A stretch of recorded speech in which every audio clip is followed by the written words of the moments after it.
How to remove card from Spotify. It's pretty simple and a quick process, so without any further delay, let's jump right into the video. Start by heading over to your application Spotify. Enter your login credential and log into your specific account. Once you have been logged in, click on your profile icon at the top left corner of the screen.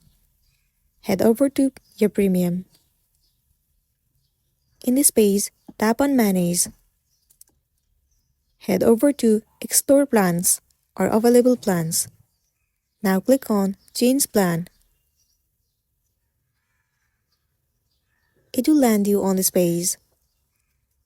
Once you're in this page, scroll all the way down to the bottom and you'll be able to see your card that you have entered. Simply click on Update. And then it will land you on this page. Now click on Edit right beside your card. Now in order for you to remove this card, all you're going to do is remove all the information of the card that you have entered right here.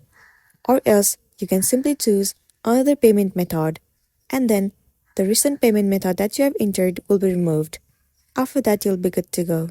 So that's the wrap for this video. If this video helped you, give it a like and check out our next tutorial. Thank you.